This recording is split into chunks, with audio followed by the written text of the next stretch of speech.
जो भी ऐड है जिसमें जो मटेरियल दिया जा रहा है, प्रोडक्ट है, वो सस्ते दामों में बेचने के लिए ऐसे लोगों को झांसा देके बुला के ठगी कर लेते हैं। ऑनलाइन फ्रॉड, ऐड और लूट के मामले में 3 आरोपी पकड़े हैं। क्या है पूरा मामला? देखिए, पिछले काफ़ी समय से इस तरीके की घटनाक्रम आप लोगों के सामने आती रही हैं कि कुछ लोग ऑनलाइन ऐसे प्रोडक्ट का जो ऐड डालते हैं और ऐसे लोगों को झांसा दिखाकर कि यह जो भी ऐड है जिसमें जो मटेरियल दिया जा रहा है, प्रोडक्ट है, वो सस्ते दामों में बेचने के लिए ऐसे लोगों को झांसा देके बुला के ठगी कर लेते हैं। लेकिन इस मामले में हमारे यहाँ पर 25 तारीख को एक घटनाक्रम हुआ। 25 अगस्त को कुछ लोगों ने एक ऑनलाइन ऐड के माध्यम से तमिलनाडु से 2 व्यक्ति विशेषों को जो कि उस प्रोडक्ट को ख़रीदना चाह रहे थे, उनको तमिलनाडु से यहाँ पर झांसा देके बुलाया और उनको फिर बल्लभगढ़ मेट्रो स्टेशन के थ्रू उनको अपने ही साथियों से पिक करवाया और उसके माध्यम से उनके साथ ठगी करते हुए उनके साथ डकैती की जो वारदात को अंजाम दिया। पूर्णतः इसमें क्या है, सेक्टर 58 पुलिस स्टेशन फरीदाबाद के अंदर इस वारदात के संबंध में जो शिकायत प्राप्त हुई उसमें हमारे पर केस रजिस्टर्ड करा गया। विभिन्न धाराओं के तहत तमिलनाडु से 2 व्यक्ति विशेष चलते हैं। एक फेसबुक की ऑनलाइन ऐड देखते हुए उस फेसबुक की ऐड के अंदर सस्ते दामों में जनरेटर देने की बारे में बतलाया गया था और जब जो ये ठगी करने वाले सस्पेक्ट्स थे, इनसे जब संपर्क करा गया, जो तमिलनाडु के जो बायर थे, तो उनको बताया गया कि जनरेटर सस्ते से सस्ते दामों में आपको उपलब्ध कराया जा सकता है। यदि आप हमारे पास आके यह जो जनरेटर देखना चाहते हैं तो यहीं पर आप उसकी पेमेंट हाफ पेमेंट कर दीजिएगा और फर्दर जब आपके पास डिलीवरी हो जाएगी उसके उपरांत आप कंप्लीट पेमेंट दे दीजिएगा। तो उस लालच में आके, लोभ में आके जो तमिलनाडु के व्यवसायी थे और वहाँ से जो बायर थे वो यहाँ पर फरीदाबाद पहुँचे इनके कहने अनुसार, और जैसे ही फरीदाबाद मेट्रो स्टेशन से आए, नीचे उतरे हैं, उसके बाद इन्हीं के लोगों ने, जो सस्पेक्ट्स हैं, उन्होंने उनको पिक किया और जबरन उनसे लगभग 7900 रुपीज़, 7900 रुपये मौके पे ही उनसे छीन लिए गए और उनके पास जो उनके पहने हुए आभूषण थे जैसे रिंग, चेन वगैरह, ये छीन ली गई और फिर वेपन से उनको डर और भय दिखाकर मल्टीपल ऑनलाइन ट्रांजैक्शंस कराई गई अलग अलग खातों में, जिस संबंध में जब और फिर मुंबई एक्सप्रेस वे पे ले जाके इनको छोड़ दिया गया अबेंडनली। जब इसके बारे में पुलिस को सूचना मिली तो फरीदाबाद पुलिस सेक्टर 58 ने इसके ऊपर केस रजिस्टर्ड करा और तुरंत प्रभाव से जैसे ही हमारे पास क्राइम ब्रांच के पास जो इन्फॉर्मेशन मिली तो श्रीमान सत्येंद्र गुप्ता जी, कमिश्नर पुलिस, इनकी निर्देश अनुसार और हमारे deputy commissioner police crime Shri Mukesh Malhotra की अगुवाई में टीम गठित करी गई। तुरंत प्रभाव से क्राइम ब्रांच 30 को इसकी जिम्मेवारी सौंपी गई। जो इंचार्ज क्राइम ब्रांच हैं इंस्पेक्टर अनिल, उन्होंने अपनी टीम के साथ समय रहते ही 24 घंटे के अंदर अंदर इस वारदात को, जो अज्ञात वारदात थी, ब्लाइंड ये वारदात थी, इसको सुलझाने में और इन 3 सस्पेक्ट्स को पकड़ने में सफलता प्राप्त करी है। अथक प्रयास दिखाते हुए और कड़ा परिश्रम करते हुए कि 24 घंटे के अंदर अंदर इस तरीके की ब्लाइंड डकैती की वारदात को सुलझाने में हमारी क्राइम ब्रांच ने मतलब इस चीज़ से तत्परता से काम करते हुए एक कार्यकुशलता का जो परिचय दिया है और इसमें इंस्पेक्टर अनिल की टीम ने इन 3 जो सस्पेक्ट्स हैं उनको पकड़ने में सफलता प्राप्त करी है। इसमें कुछ और अभी लगभग जो हमारे सामने आए हैं 5 से 6 अन्य ऐसे व्यक्ति हैं जो सस्पेक्ट्स हैं जिन्होंने टोटल मिलकर वारदात को अंजाम दिया है। 4 व्यक्तियों ने तो मौके पे ही वारदात को अंजाम दिया है, जिनमें अभी भी कुछ लोग फरार हैं, जिनके ऊपर जो क्राइम ब्रांच है वो अभी अपने प्रयास कर रही है, जल्द से जल्द उनको अरेस्ट करा जाएगा।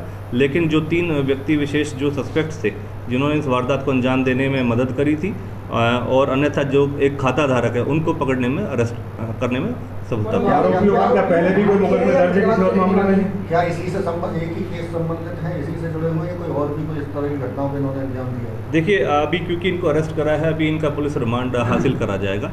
पुलिस रिमांड हासिल करने के उपरांत सभी गहनता से और पूछताछ करी जाएगी कि कितनी ऐसी वारदातें हैं और क्या इनका मोडस ऑपरेंडी अन्यथा रहा है जिस तरीके से ऐसी वारदातों को निरंतर हलाल की कमाई को लोग लालच में आकर लुटा रहे हैं। ऐसे लोगों के लिए आप क्या कहना चाहेंगे? क्या पुलिस की तरफ संदेश है जो ऐसे ऑनलाइन झांसे में फंस जाते हैं? देखिए, सबसे पहले पुलिस की तरफ से सभी को एक ये निवेदन भी करा जाता है और सभी के लिए ये राय भी है कि इस तरीके से कोई भी अगर लालच, तो खासकर फाइनेंशियल लालच की बात आ जाती है, किसी को भी अगर किस तरीके से कोई प्रोडक्ट या किसी भी तरीके से ऑनलाइन फ्रॉड जो आजकल चल रहे हैं, आप किसी के ऊपर भी जब तक आप उसकी पूर्णतः जांच ना कर ले उसके ऊपर यकीन ना करें, और पूरी जांच और उसकी तसल्ली करने के उपरांत ही आप कम से कम इनकी ऑनलाइन जानकारियां ज़रूर हासिल करें। किसी भी व्यक्ति विशेष अपने परिवार के लोगों को, अपने यार दोस्त साथियों को इस बारे में सूचना ज़रूर दें कि भाई मैं किसी से इस तरीके की प्रोडक्ट में कुछ हम डिलीवरी ले रहे हैं या किसी को ट्रांजैक्शन कर रहे हैं या कहीं पर कोई सामान लेने जा रहे हैं।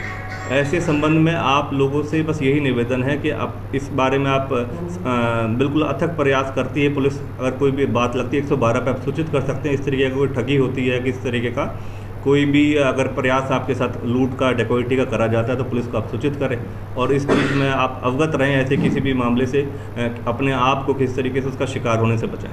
वरुण जी, क्या बरामदगी की गई है इस मामले में? अभी देखिए, इनको अरेस्ट करा है और अरेस्ट करने के उपरांत अब इनको पुलिस रिमांड हासिल करा जाएगा। संबंधित जिसके ऊपर जिस भी चीज़ की लायबिलिटी फिक्स होती है उसके अनुरूप हम इनका रिमांड के दौरान इनसे बरामदगी करेंगे। जो आरोपी फरीदाबाद के हैं, बाहर के हैं? ये आरोपी कुछ आरोपी हैं फरीदाबाद के हैं, कुछ आरोपी सेक्टर 58 में खंदावली के हैं, सेक्टर 3 के हैं और मेवात नू के भी हैं, फिरोजपुर झिरका के हैं। तो उस संबंध में और भी हमारी अभी रेडिंग पार्टीज कर रही हैं कि भाई जल्द से जल्द जो बकाया आरोपी उनको हम पकड़ें। टोटल कितने की नकदी है और कितने के जेवरात हैं जो ऑनलाइन ट्रांजैक्शंस के थ्रू चीज़ें सामने आई हैं? लगभग 1,05,000 रुपये के आसपास मल्टीपल अकाउंट्स में पैसे ट्रांजैक्शन जो हुई है, और 7900 रुपीज़ जो 7900 रुपये के आसपास तो मौके पे ही इनसे छीने गए हैं। इनकी गोल्ड चेन और अंगूठी छीनी गई है मौके पे ही। इनके पास वेपन भी बताया गया जिसका भय दिखाकर इन्होंने इस वारदात को अंजाम दिया। और जो वांछित जितने और एब्सकॉन्डेड अभी लड़के हैं, सस्पेक्ट्स हैं, उनके ऊपर टीम लगी हुई है कि जल्द से जल्द उनका भी आपराधिक रिकॉर्ड देख के। हाँ जी, इनको झांसा देके इनको पहले बिठाया गया कि आपको जनरेटर दिखाने ले जाएंगे।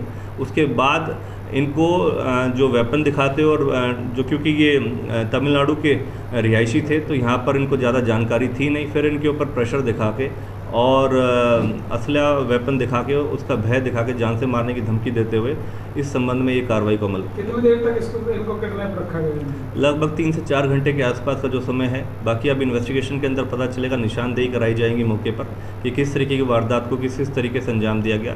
पूर्णतः इसके बारे में जो भी और फर्दर जानकारी जो इन्वेस्टिगेशन के अंदर आएगी उससे आपको सूचित किया जाएगा। बड़ी बात है कि उनको 3-4 घंटे बंधक बनाया गया है। नए बल्लभगढ़ से जो है वो हाईवे तक भी ले जाएगा, दिल्ली मुंबई हाईवे तक, वहाँ तक। तो इस बीच कहीं कोई चेकिंग वगैरह नहीं हुई? कहीं कोई देखिए, आमतौर पर जब ये चेन्नई से चल के आए तो ये एक गुड फेथ के अंदर चल के आए कि भाई इन्होंने एक प्रोडक्ट को देखना है, और उस गुड फेथ के चलते ही ये उनसे निरंतर संपर्क में रहे। जिस तरीके से ये बल्लभगढ़ मेट्रो स्टेशन से उतरे और उनके साथ बैठ के जब ये प्रोडक्ट देखने के लिए आगे निकले तो उस दौरान तक ये अपने गुड फेथ में इनके साथ बैठे। तो उस वजह से उनको भी शक नहीं था, लेकिन जैसे ही ये मुंबई एक्सप्रेस वे की तरफ तक चले तो उनके साथ मल्टीपल इस तरीके की घटनाक्रम इवेंट्स को अंजाम दिया गया।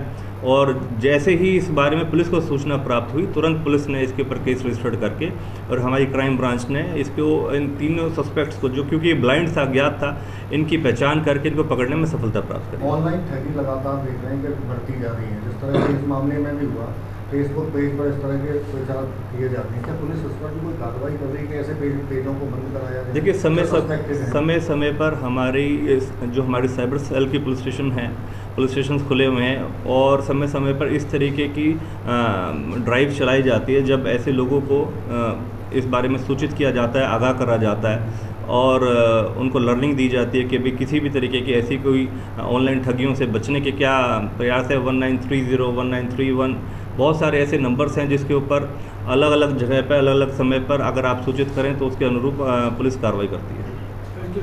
Thank you.